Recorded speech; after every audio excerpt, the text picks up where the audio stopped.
আসসালামু আলাইকুম, কেমন আছেন সবাই? আশা করি সবাই ভালো আছেন। যে যেখান থেকে এই ভিডিওটি দেখছেন সবাইকে শুভেচ্ছা জানাচ্ছি। আজকের ভিডিওতে জানিয়ে দেব কুয়েতের সর্বশেষ খবর। প্রথমেই জানিয়ে দিচ্ছি একটি গুরুত্বপূর্ণ আপডেট। কুয়েতস্থ বাংলাদেশ দূতাবাস হতে প্রকাশ করা হয়েছে যে প্রবাসী বাংলাদেশি নাগরিকদের জানানো যাচ্ছে যে কারিগরি ত্রুটির কারণে দূতাবাসের জন্ম নিবন্ধন সংক্রান্ত সেবা কার্যক্রম সাময়িকভাবে বন্ধ রয়েছে।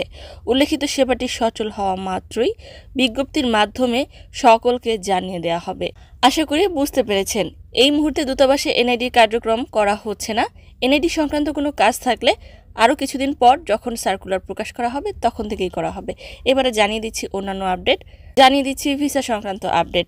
একটি স্থানীয় আরবি দৈনিকে প্রকাশ করে বলা হয়েছে যে সাম্প্রতিক সময়ে কুয়েতে গৃহকর্মীর চরম সংকট দেখা যাচ্ছে। এই সংকট চলমান থাকলে গৃহকর্মীর ভিসার বাজারে কালোবাজারি অনেকটাই বেড়ে যাবে, এমনটা সতর্ক করেছেন বিশেষজ্ঞরা।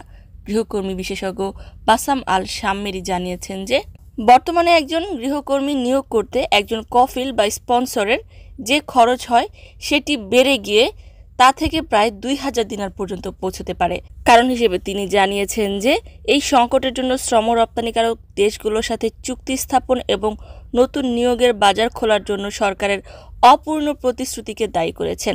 পরিস্থিতি আরও খারাপ হওয়ার কারণ হলো যে ফিলিপিন থেকে গৃহকর্মী পাঠাতে গৃহকর্মীদের যে শর্তগুলো রয়েছে সেগুলোর সীমাবদ্ধতা পূর্বের তুলনায় গৃহকর্মী সরবরাহে প্রায় 40% হ্রাস পেয়েছে।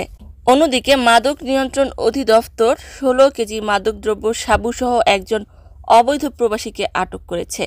এই আটককৃত মাদকদ্রব্যের বর্তমান বাজার মূল্য হলো আনুমানিক 2,50,000 কুয়েতি দিনার। অপরদিকে কুয়েতের শেখ জাবের ব্রিজ থেকে লাফিয়ে আত্মহত্যার চেষ্টাকালে একজন ইন্ডিয়ান প্রবাসীকে আটক করেছে কুয়েতের কোস্ট গার্ড কর্তৃপক্ষ। তাকে আজীবনের জন্য কুয়েতে প্রবেশের নিষেধাজ্ঞা প্রদান করা হয়েছে। অন্যদিকে কুয়েতের স্বরাষ্ট্র মন্ত্রণালয় কুয়েতে বসবাসরত নাগরিক এবং প্রবাসীদেরকে সতর্ক বার্তা প্রেরণ করেছে যে ট্রাফিক রুলসে কোনো প্রকার ডিসকাউন্ট দেয়া হয়নি। একদল প্রতারক চক্র ভুয়া লিঙ্ক এবং ওয়েবসাইটের মাধ্যমে প্রবাসী এবং কুয়েতিদেরকে মেসেজ পাঠিয়ে থাকে যে আপনার ট্রাফিক জরিমানায় ডিসকাউন্ট রয়েছে, এই পরিমাণ জরিমানা প্রদান করুন। অতঃপর বিভিন্ন ধরনের হঠকারিতা করে, বিভিন্ন ধরনের প্রতারণা করে ব্যাংক অ্যাকাউন্ট হ্যাক করে অথবা ব্যাংকের অ্যাকাউন্ট থেকে অর্থ কেটে নিয়ে যায়। স্বরাষ্ট্র মন্ত্রণালয় এই সকল লিঙ্কে প্রবেশ করা থেকে সতর্ক করেছেন। কুয়েতের সর্বশেষ কারেন্সি হলো কুয়েতি 1 দিনারে বাংলাদেশি 398 টাকা। সর্বশেষ গোল্ড প্রাইস হলো 1 গ্রাম 22 ক্যারেট স্বর্ণের দাম 28 দিনার 892 পয়সা। কারেন্সি এবং গোল্ড প্রাইস সময়ের তারতম্যে কম বেশি হতে পারে। সম্মানিত ভিউয়ার্স, আজকের মতোই ছিল আপডেট। পুরো ভিডিওটি দেখার জন্য ধন্যবাদ। এ ধরনের ভিডিও পেতে চাইলে ইউটিউব চ্যানেলটিকে সাবস্ক্রাইব করে দিবেন, ফেসবুক পেজটিকে লাইক এবং ফলো করে দিবেন যারা পূর্বেই করেছেন। সবাইকে ধন্যবাদ। আজকের মতো বিদায়। আল্লাহ হাফেজ।